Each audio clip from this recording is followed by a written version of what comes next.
Un jour, dans un avenir proche, les rivières et les courants menacent de ravager le pays et des milliers de personnes sont toujours sans électricité à la suite d'horribles tornades. 3 ouragans viennent juste de frapper le sud de la ville. Et maintenant, un tremblement de terre. Je n'ai jamais vu une météo aussi épouvantable.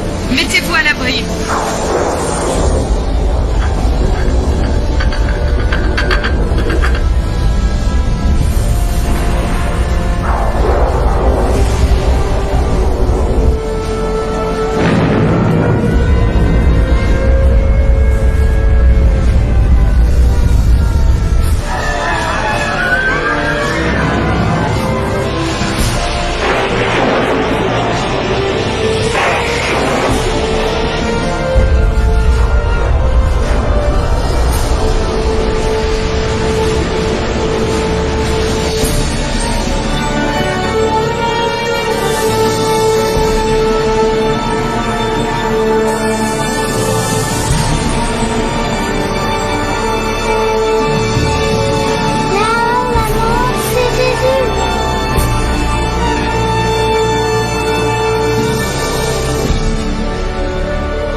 Les livres de prophéties bibliques sont longtemps restés imprégnés de mystères.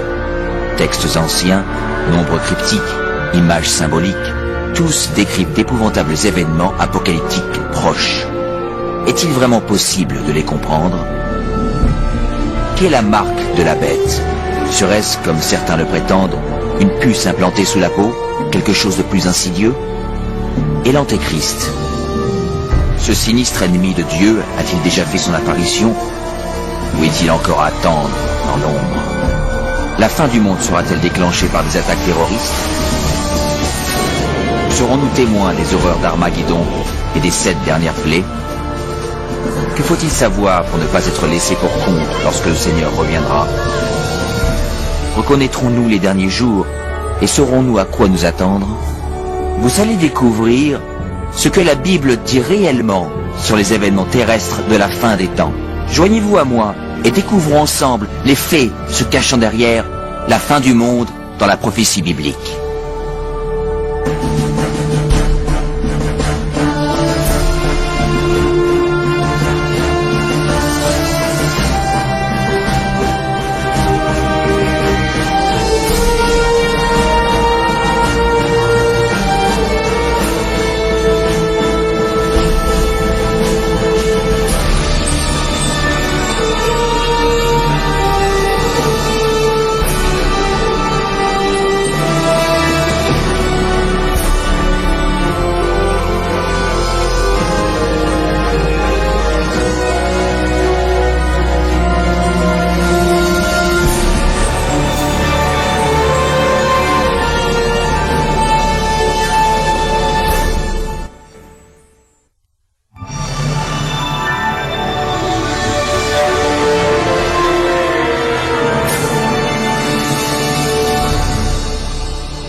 Toi, Daniel, tiens secrète ces paroles, et scelle le livre jusqu'au temps de la fin. Plusieurs alors le liront, et la connaissance augmentera. La fin du monde, cela arrivera-t-il vraiment? Si oui, quand? C'est l'une des questions les plus importantes et mystérieuses de tous les temps. Le prophète Daniel a clairement prédit que juste avant la fin du monde, nous serions témoins d'un enrichissement considérable de la connaissance. Est-ce arrivé? Prenons par exemple les moyens de transport. Durant 60 siècles, l'homme ne pouvait pas voyager plus vite qu'à cheval. Désormais, les voyages qui auparavant nécessitaient des mois se font en quelques minutes. En une génération, la révolution informatique a apporté des changements époustouflants que nos ancêtres n'auraient jamais imaginés. Mais une interprétation plus exacte de ce verset serait ces enrichissements de la connaissance des livres prophétiques, et ce qui était prédit est également arrivé. Mais les récits de Daniel ne sont pas les seuls qui parlent des événements des derniers jours. Que peut-il se cacher dans les anciens textes des Écritures?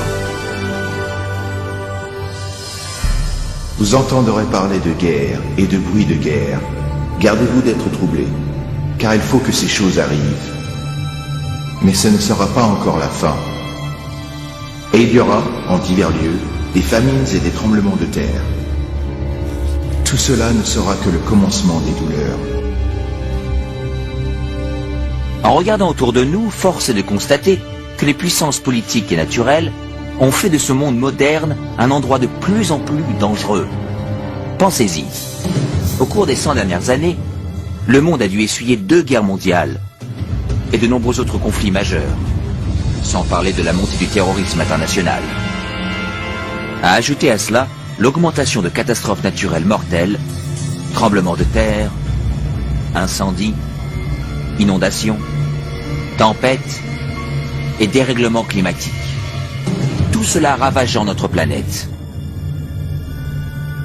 Étonnamment, l'apôtre Jean avait prédit un autre signe de la fin des temps, la capacité de l'homme à détruire la planète. Dans l'Apocalypse chapitre 11 verset 18, il est dit que le jour viendra où Dieu détruira ceux qui détruisent la terre. Il est évident que cette prophétie s'est vraiment réalisée. Durant des siècles, l'homme ne pouvait que lancer des flèches enflammées ou tirer des boulets de canon. Nous possédons désormais des armes dévastatrices, pouvant anéantir la vie sur cette planète. En réalité, Jésus avait même prédit que si son arrivée était repoussée, aucun être ne survivrait. Le Christ nous avait prévenu que nous aurions à faire face à tous ces dangers, mais que ceci ne serait que le début de la fin. Est-il possible que la fin du monde soit réellement déclenchée par l'humanité?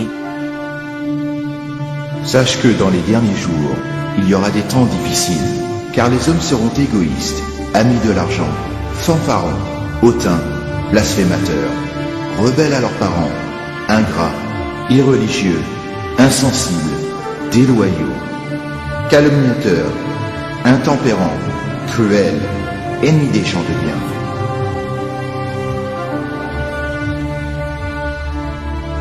Quiconque ayant vécu durant les dernières décennies ne peut nier la chute libre de la morale dans notre société moderne. Chaque génération repousse les limites d'une conduite acceptable. Chaque nouvelle génération évolue donc dans un contexte moins moral que la précédente. Malheureusement, cette tendance semble inexorable.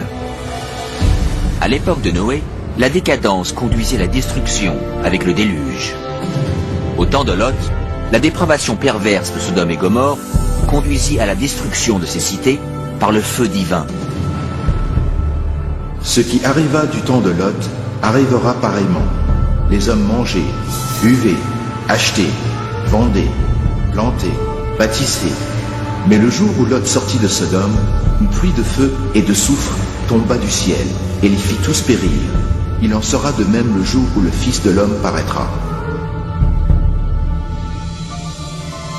Est-il possible qu'aujourd'hui, la perversion et l'immoralité puissent encore appeler les jugements du ciel?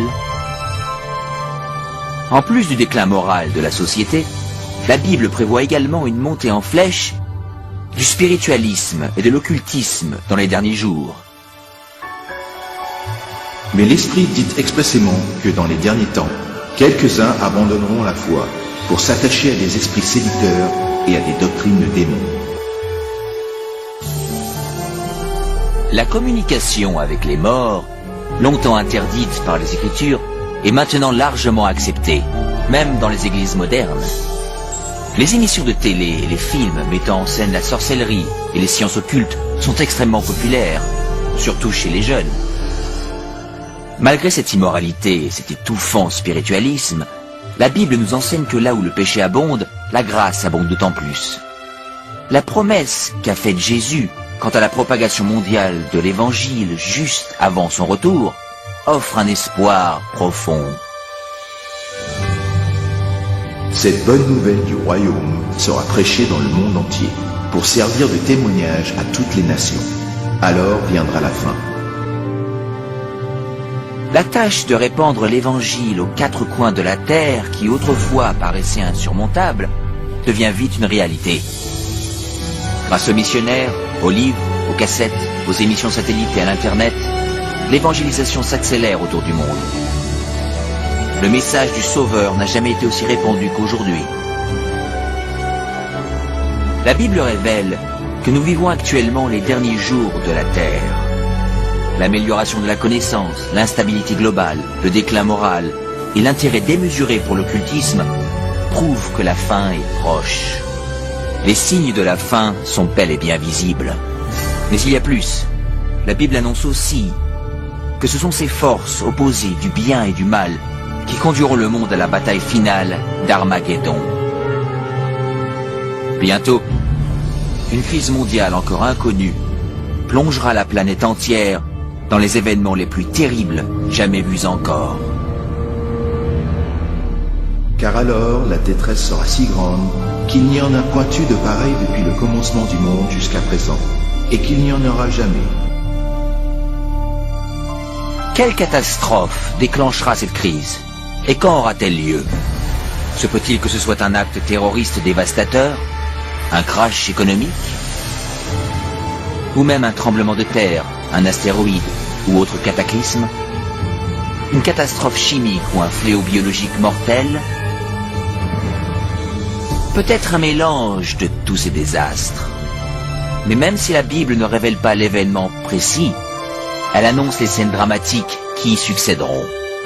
Dans notre rubrique suivante, vous en découvrirez plus sur ces événements renversants, terrifiants, que la majorité des chrétiens ne sont pas prêts à affronter.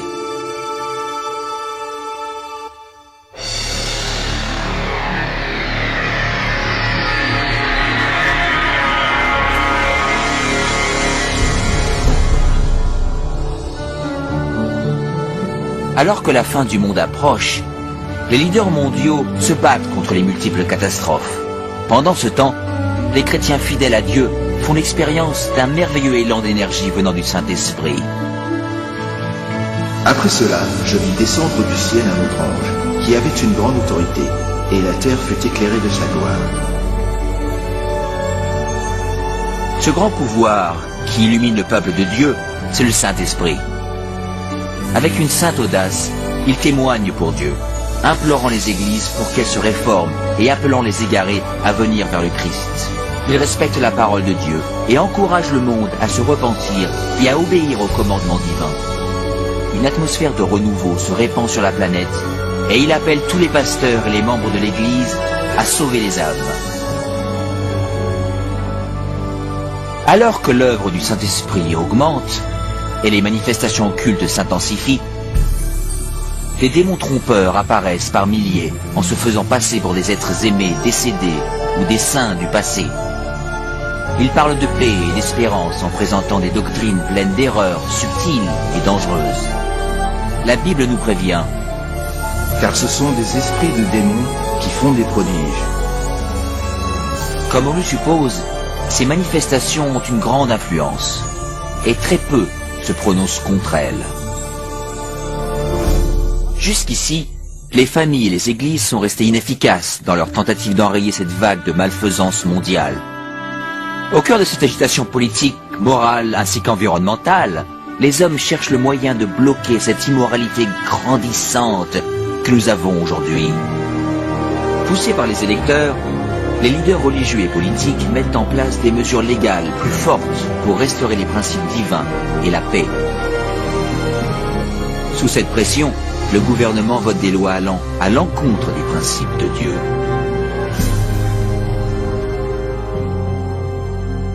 Mais ce n'est pas la première fois dans l'histoire que cela se produit.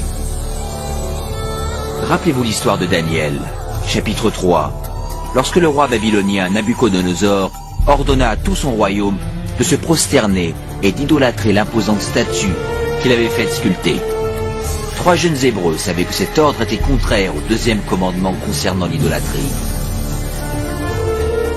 Déterminés à rester fidèles à Dieu, ils refusèrent de se prosterner.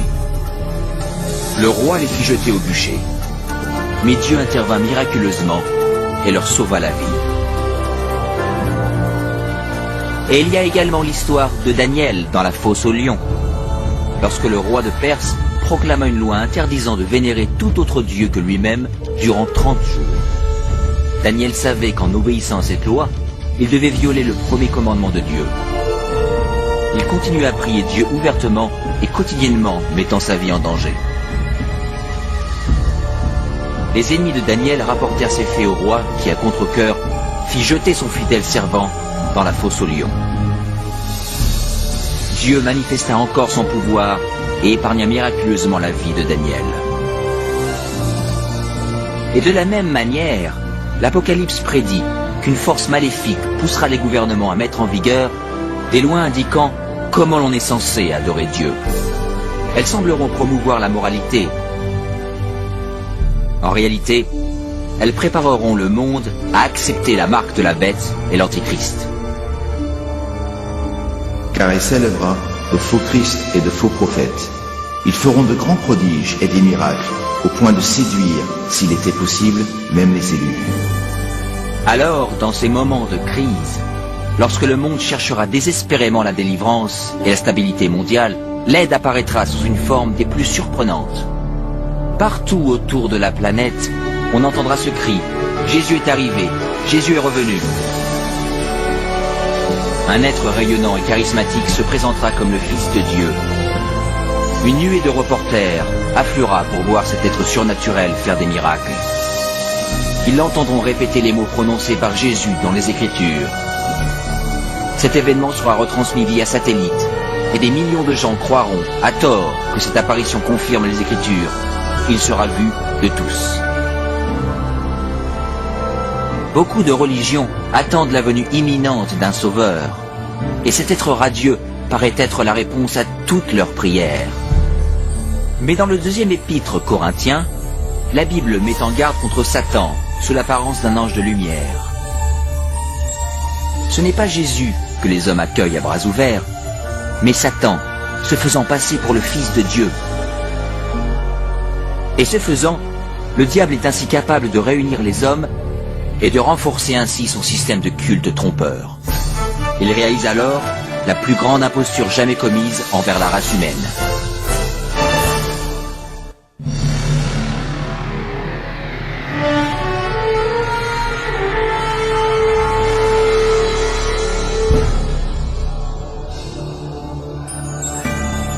Les tromperies de Satan sont une force puissante de motivation dans le monde. La plupart des leaders spirituels acceptent le grand imposteur ainsi que son faux système de culte. Alors que les catastrophes s'intensifient, les chefs d'église veulent pousser la planète à adhérer aux doctrines trompeuses de cet imposteur et faux messie. C'est ici la persévérance des saints qui gardent les commandements de Dieu et la foi de Jésus. Mais tous ne sont pas dupes. Certains se rendent compte que la Bible avait prédit cette supercherie. Et ils savent que le but de ce faux messie est d'éloigner les hommes des commandements de Dieu. Mais ce n'est pas la première fois que Satan apparaît en ange de lumière. Lorsque le Christ fut tenté dans le désert, Satan lui apparut, déguisé en glorieux messager de Dieu. Le diable révéla sa vraie identité lorsqu'il incita Jésus à désobéir à la parole de Dieu. Et une fois de plus, avec des tactiques semblables, le diable tenta de pousser le monde à bafouer la loi de Dieu. Nul ne peut servir deux maîtres, car ou il haïra l'un et aimera l'autre, ou il s'attachera à l'un et méprisera l'autre. Vous ne pouvez servir Dieu et Mammon. Le monde entre alors dans une période de décision. Le faux Christ et la discorde mondiale polarisent le monde en deux groupes bien distincts. Ceux qui suivent la Bible et ceux qui suivent la bête. L'inquiétude remplit le cœur des hommes et la religion est le thème principal dans l'esprit de tous.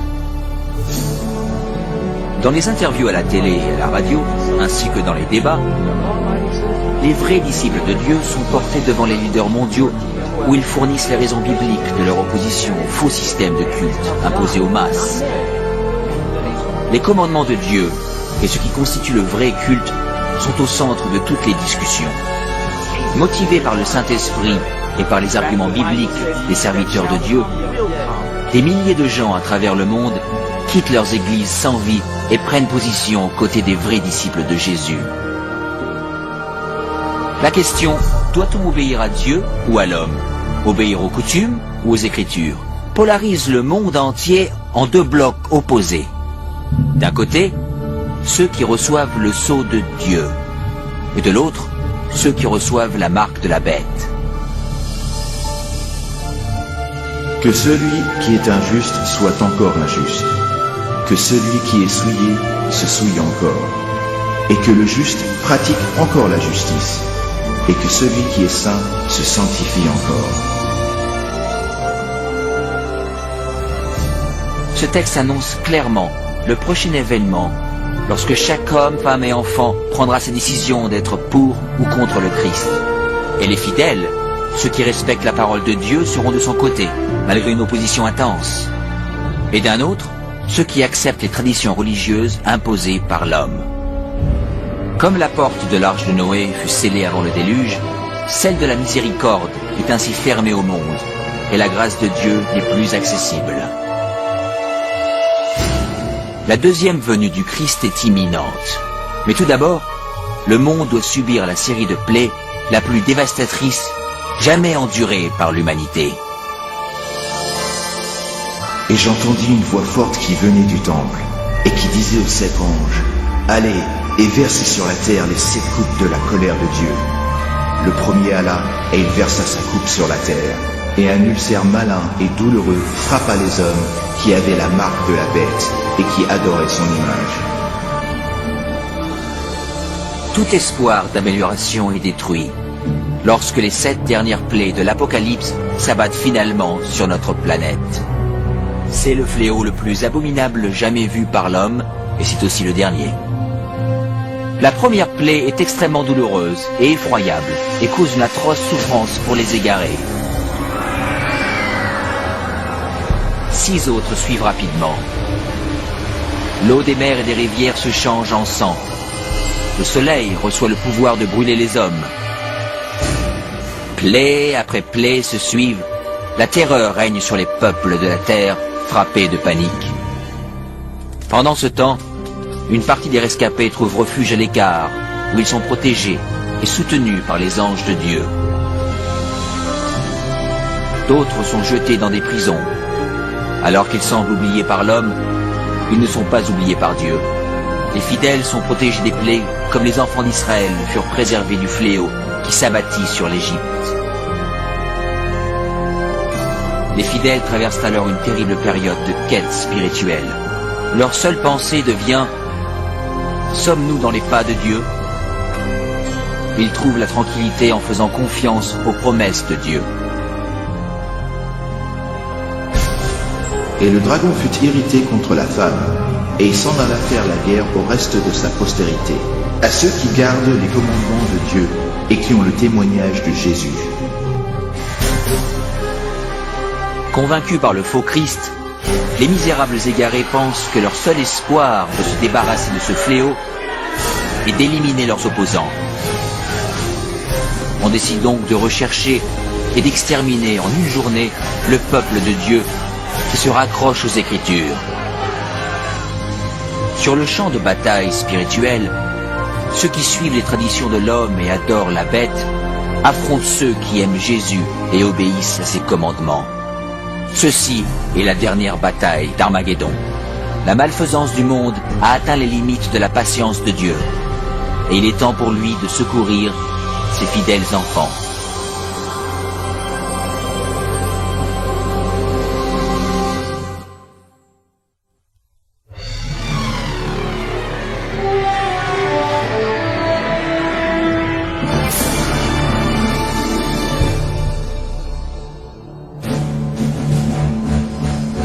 Au milieu de la nuit, on cria « Voici l'époux, allez à sa rencontre !»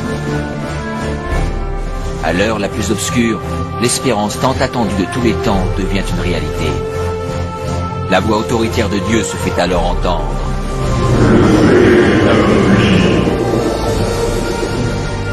La voix tonitruante remue les cieux. Un puissant tremblement de terre signale alors l'approche d'une grande armada céleste. Les enfants de Dieu, qui étaient blêmes et hagards, se redressent devant leurs oppresseurs, encerclés par un arc-en-ciel lumineux. Leurs visages resplendissent, car ils savent que leur Rédempteur et ses anges viennent les chercher. Voici, il vient avec les nuées, et tout œil le verra, même ceux qui l'ont percé, et toutes les tribus de la terre se lamenteront à cause de lui. Ce n'est pas un enlèvement secret, comme vous avez dû l'entendre. Toute personne sur Terre assiste à cet événement extraordinaire. La plupart en sont terrifiés. Les égarés s'enfuient dans les cavernes, tentant en vain de se cacher du roi sacré. Et comme Jésus l'avait promis, les êtres malveillants qui avaient marqué son procès et sa crucifixion sont élevés de leur tombe pour le voir arriver dans un nuage de gloire. Car le Seigneur lui-même a un signal donné, à la voix d'un archange et au son de la trompette de Dieu, descendra du ciel, et les morts en Christ ressusciteront premièrement. On entend alors une trompette résonner dans les cieux. Et la voix toute puissante du Sauveur appelle les saints endormis depuis des siècles. Réveillez-vous, vous qui dormez dans la poussière, et levez-vous. Sur toute la terre, une armée de saints se lève de leur lit de poussière. Ils apparaissent dans des corps jeunes, glorifiés et immortels, sans aucune trace de maladie ou de défiguration. Ensuite, ceux qui ont traversé la période trouble sont également transformés. Ils reçoivent un nouveau corps, beau et immortel. Les âmes perdues, terrifiées, regardent avec angoisse cette scène surprenante. Ensuite, nous, les vivants, qui serons restés, nous serons tous ensemble, enlevés avec eux sur des nuées, à la rencontre du Seigneur dans les airs, et ainsi nous serons toujours avec le Seigneur. Les âmes transformées s'élèvent au-dessus de la destruction, laissant le monde en convulsion. Ils rejoignent leur Sauveur parmi les nuées d'anges. La peine, le péché et les souffrances resteront derrière eux. Le voile qui les séparait de leur Seigneur est éliminé pour toujours, et ils contemplent leur Dieu et son divin visage en face à face. Ce que tuera l'Éternel en ce jour seront étendus d'un bout à l'autre de la terre. Ils ne seront ni pleurés, ni recueillis, ni enterrés. Ils seront comme du fumier sur la terre. Au cours de la deuxième venue, le chaos règne sur la planète. Parmi les ouragans de démons hurlants, les tremblements de terre, les océans bouillonnants, les îles en disparition et les nuages menaçants, la terre est battue de grêlons gigantesques.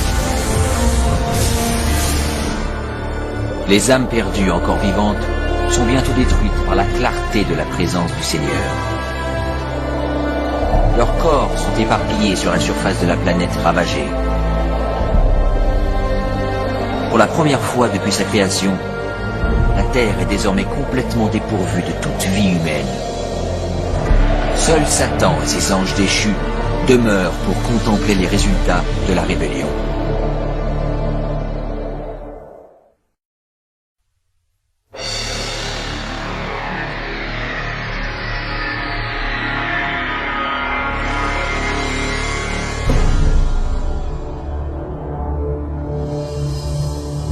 Puis je vis descendre du ciel un ange, qui avait la clé de l'abîme et une grande chaîne dans sa main.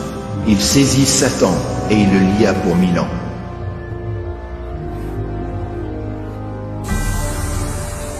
Entourés par le monde qu'ils ont ruiné, Satan et ses anges se retrouvent liés à la Terre pour 1000 années. Ils sont emprisonnés sur cette planète sombre, déserte et abyssale. Seul avec ses démons, Satan doit attendre et méditer sur sa punition future. De tous côtés, il ne voit que villes dévastées, forêts brûlées et eaux desséchées, terribles conséquences de sa guerre contre le ciel. Coincé dans une vaste fosse sans fond, avec personne à tenter ou manipuler, il est misérable.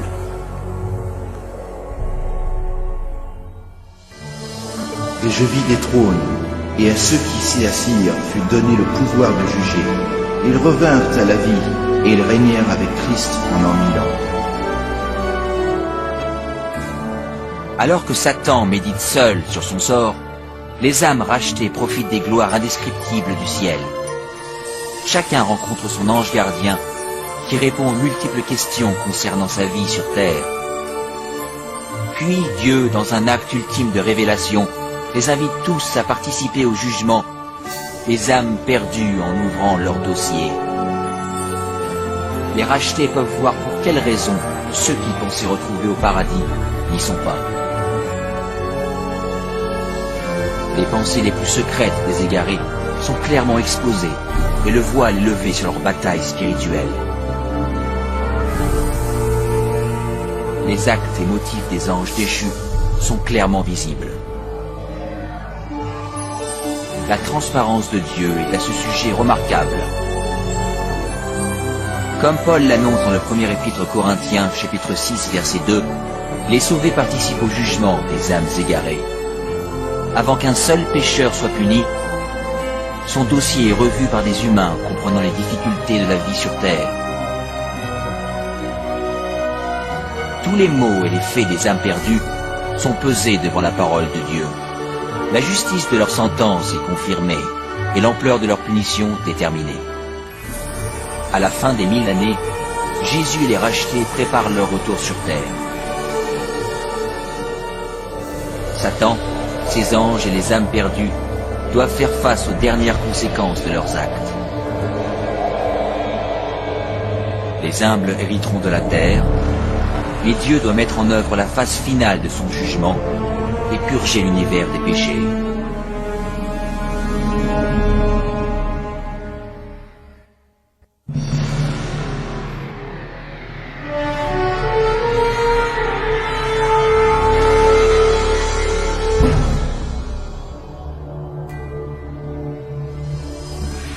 Et je vis descendre du ciel, auprès de Dieu, la ville sainte, la nouvelle Jérusalem, préparée comme une épouse qui s'est parée pour son époux.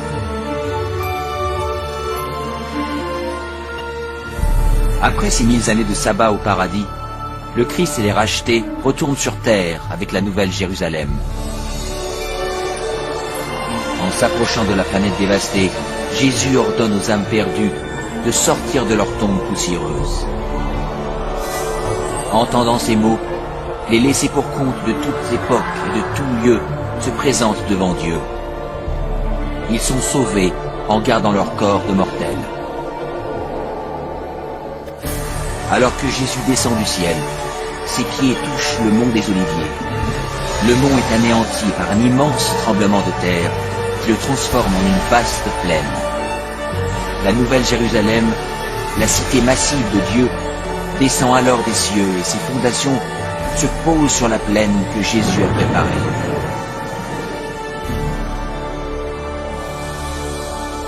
Quand les 1000 ans seront accomplis, Satan sera relâché de sa prison, et il sortira pour séduire les nations, afin de les rassembler pour la guerre.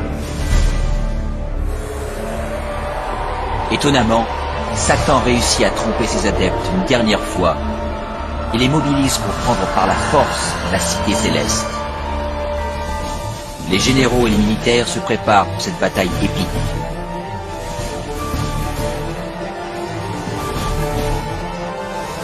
Les âmes perdues prouvent ainsi que leur cœur n'a pas changé. S'ils le pouvaient, ils renverseraient Dieu de son trône et s'empareraient de la cité sainte.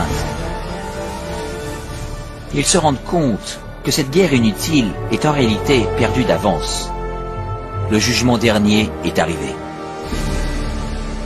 Et je vis les morts, les grands et les petits, qui se tenaient devant le trône. Des livres furent ouverts, et les morts furent jugés selon leurs œuvres.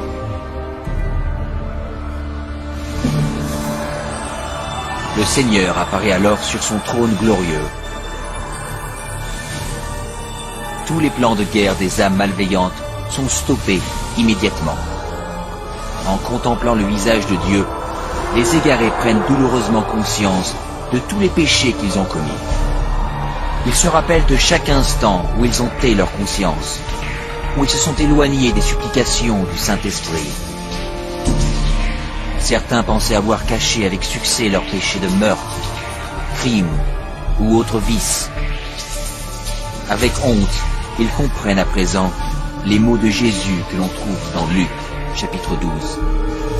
Il n'y a rien de caché qui ne doive être découvert, ni de secret qui ne doivent être connus. Chacun comprend qu'il a, par son propre choix, rejeté le salut en voyant défiler sous ses yeux le panorama de sa vie. Tragiquement, la paix et la joie de ceux qui habitent dans la cité ne seront jamais les leurs. L'intense désespoir qui les envahit entièrement dépasse tous les mots. Les rebelles ne peuvent nier la justice de Dieu qui les déclare coupables. D'une seule voix, ils s'exclament « Justes et bons sont tes chemins, ô toi, roi des saints !» Et à genoux, ils vénèrent le prince de la vie. Et ils montèrent sur la surface de la terre, et ils investirent le camp des saints et la ville bien-aimée. Mais un feu descendit du ciel et les dévora. Finalement, le temps est venu pour les égarés de faire face aux conséquences irréversibles de leurs actes. Sans avertissement, l'Apocalypse descend des cieux. La terre se rompt et le feu jaillit des cavernes. Alors que l'enfer engloutit les âmes perdues, les justes restent sains et saufs dans les portes de la nouvelle Jérusalem. Chaque pécheur est puni en fonction de ses actes. Ceux ayant peu péché sont rapidement détruits, alors que ceux étant coupables de crimes contre l'humanité souffrent plus longtemps. Et Satan, l'instigateur de tous les péchés, est destiné à souffrir encore plus. Pour Dieu, la punition des égarés est vraiment douloureuse, mais c'est sa justice qui le requiert. La peine pour le péché est la mort. Sur la croix, Jésus a souffert de cette punition au nom de tous ceux qui accepteraient son sacrifice. Mais les égarés ont rejeté cette offrande et doivent maintenant payer eux-mêmes l'horrible prix du péché.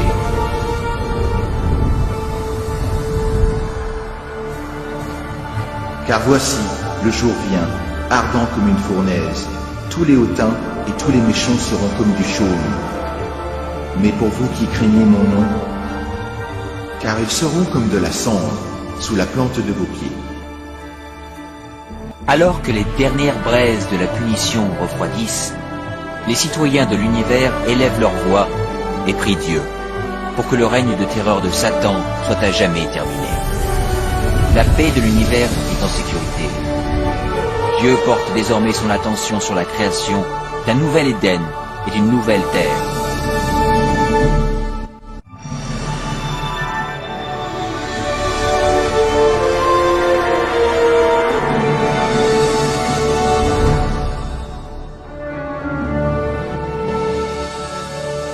Puis je vis un nouveau ciel et une nouvelle terre, car le premier ciel et la première terre avaient disparu. Après avoir purifié la terre par le feu, le Seigneur entreprend son merveilleux travail de renouveau. Avec le pouvoir de ces mots, la terre retrouve son apparence d'Éden originel. Il fait entendre sa voix, et un tapis de végétation luxuriante recouvre la planète. Sous son commandement, la terre et l'eau regorgent de vie. D'innombrables créatures magnifiques explorent le nouveau paradis.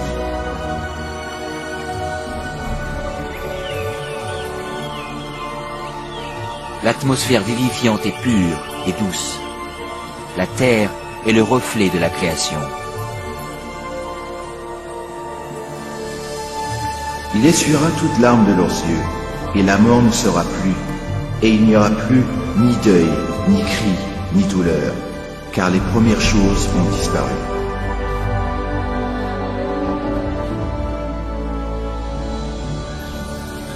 La sécurité de l'univers est assurée. Avec la nouvelle Jérusalem comme capitale, tous les êtres créés se réjouissent de l'amour de Dieu.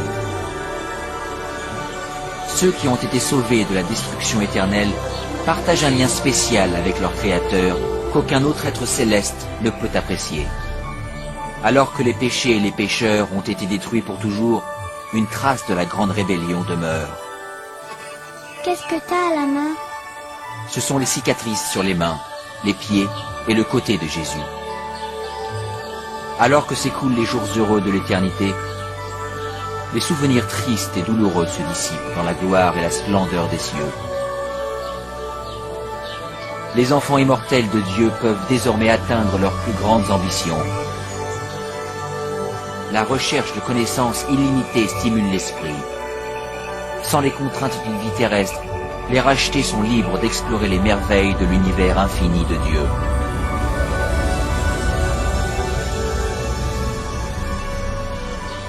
Le ciel est un endroit de paix et d'harmonie parfaite, où l'amour pour Dieu et les autres remplit tous les cœurs. La Bible promet que ce royaume éternel peut être votre éternel foyer. Jésus s'est sacrifié sur la croix pour vous offrir le pardon et la victoire sur les péchés. Plus que toute autre chose, il veut que vous habitiez avec lui sur cette nouvelle terre. Alors qu'il fait tout pour vous sauver, il ne peut vous forcer à accepter ce cadeau.